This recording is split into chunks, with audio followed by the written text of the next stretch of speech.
Olá, caros alunos, sejam bem-vindos à nossa videoaula. Eu sou Gleico Carvalho, professor de Ciências Humanas, e hoje nós vamos trabalhar com o componente curricular História. Afinal de contas, o que é História? Quando eu faço essa pergunta, tenho certeza que todos vocês são capazes de me responder alguma coisa. Algo do tipo, é o que está escrito na Bíblia, ou a letra de uma canção, ou até ainda, o que a minha vovó me contou sobre o passado. Mas, será que essas histórias que vocês conhecem têm a ver com a história que se estuda na escola? Tem a ver, mas não é aquela história. Por quê? Porque a história da escola ela é uma ciência, assim como a matemática, a química ou a física. Isso quer dizer que para ela ser produzida, ela tem que ter compromisso com a verdade. Essa história ciência, na sua produção é necessária muita investigação, análise de fontes, documentos e uma interpretação criteriosa e racional do historiador. As histórias que você conhece dos livros, filmes ou músicas não têm um compromisso com a verdade. Por isso, comumente, vemos nos filmes a advertência: esse filme é uma obra de ficção.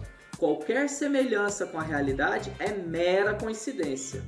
Mesmo quando se trata de filmes biográficos, daí a grande diferença. A história produzida pelo cinema atende à ficção. A história produzida pela escola, ela atende à verdade. Ela tem um compromisso com a verdade, né?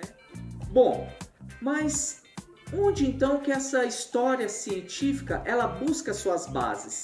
Ela busca suas bases nas fontes, uma vez que o passado não se encontra mais inteiro para ser estudado. As fontes históricas, elas podem ser tanto escritas, quando eu estou lidando com documentos oficiais, contratos, registros contábeis, registros de cartório, publicações científicas, letras de músicas, e ela também pode ser oral, quando eu estou pesquisando entrevistas, relatos, casos, lendas, mitos, ou seja, todas as manifestações verbais.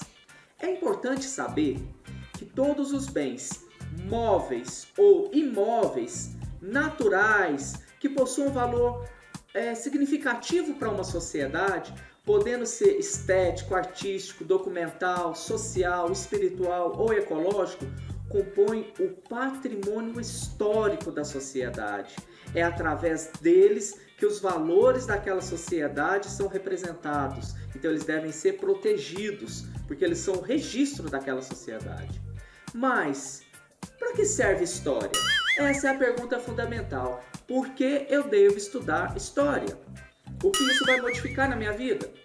A história não é apenas um estudo do passado, mas uma reinterpretação constante a partir do surgimento de novas fontes ou pontos de vista. O entendimento do passado gera uma melhor compreensão do presente, porque desenvolve o pensamento crítico, oferece a possibilidade de mudanças naquilo que não está bom e oferece também a oportunidade de ajuste ou até mesmo de permanência para coisas que já estão boas, né? Quando surge a história? A palavra história deriva do vocábulo grego histor, que significa aprendizado, sábio, uma referência ao conhecimento adquirido através da investigação, através do aprendizado, né? Desde os primeiros seres humanos, lá nas cavernas, os povos nômades, a história passa a ser produzida, ainda que de forma rudimentar. É possível perceber nos fósseis ou nas pinturas rupestres o registro de uma época, valores e costumes. Heródoto, um pensador grego que viveu no século V a.C., é considerado o pai da história. Isso porque, antes dele, a história era uma narrativa de grandes feitos, misturada com sobrenatural, mitologia. Heródoto começa a fazer um registro com maior rigor, maior preocupação com a verdade e em corrigir os erros da sociedade da sua época. Tucídides, seu conterrâneo, um século depois, segue o seu caminho e estabelece uma metodologia de pesquisa e produção histórica. Eles ficaram conhecidos como pragmáticos, ou seja, usavam a história como ferramenta de mudança social. Ao longo dos anos, a forma de se produzir história foi se modificando, mas não necessariamente rompendo definitivamente com o modo anterior. Por exemplo, ela passou por um momento teológico, um período em que a história passa a ser, considerado pelos homens como um instrumento de Deus. Justificavam guerras e conquistas, o poder de imperadores pela descendências e vontades divinas. Flávio Joséfo, do século I d.C., foi um importante historiador dessa época. Devemos a ele o registro histórico de Jesus Cristo. Durante a Idade Média, a Igreja Católica era a única detentora da produção intelectual, além de que praticamente toda a população era analfabeta, inclusive nobres e alguns reis. Santo Agostinho reforça a sua produção o providencialismo, ou seja, a história da humanidade tem um início, a criação de um Deus e um fim, um mundo espiritual perfeito. Somente a partir do século XI, uma história feita por leigos, pessoas não ligadas à igreja, chamado clérigos, o clero é que produzia a história lá na igreja, volta a ser escrita, mas apenas como registros comerciais. É a partir do século XV que ela ganha bases para se aproximar do cientificismo.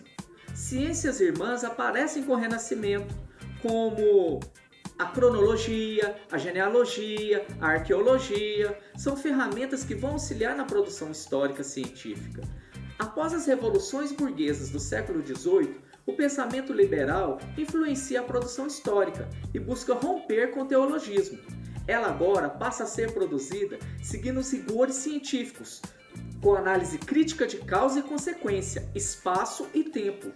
Passa um período positivista, onde tentou-se fazer uma história estritamente racional, apenas de dados, sem interpretação, que pretendia chegar a uma verdade absoluta.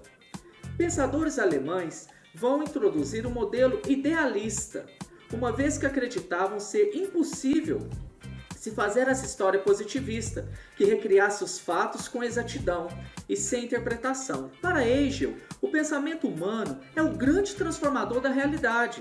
O conhecimento não é absoluto, mas um movimento de contrários.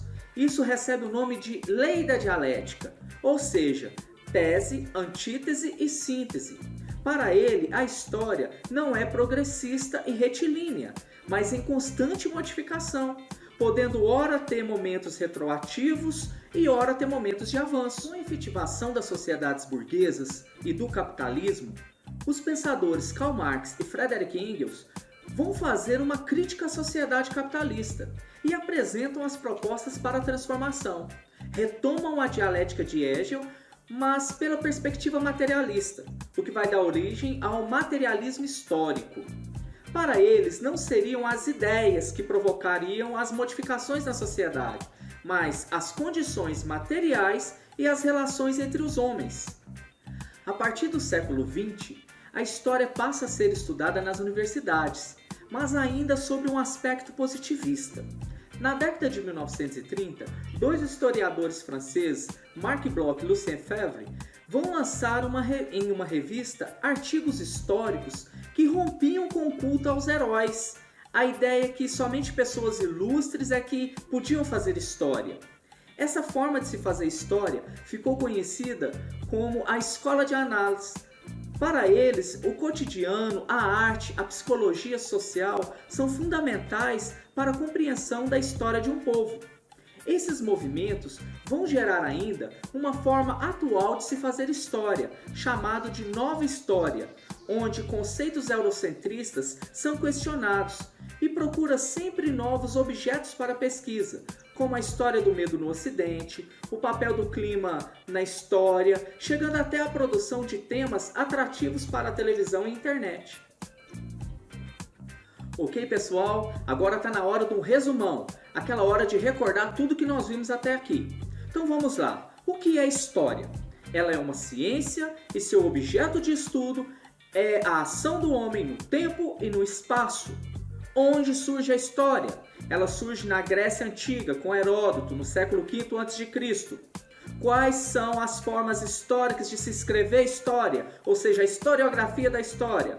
Ela passa por diversas modificações: pragmática, teológica, positivista, idealista, materialista, análise e a nova história. Um fato importante também é que uma forma de se fazer história não extingue necessariamente a sua forma antecessora. Elas podem trazer alguns traços modificados. Bom, pessoal, é isso aí. Espero que vocês tenham aprendido, desenvolvido suas habilidades. Qualquer dúvida, é só entrar no chat, entrar em contato comigo, que eu estou à disposição para responder. E se preparem para o próximo vídeo, que vai tratar sobre o tempo na história. Até lá, grande abraço, axé, fiquem com Deus!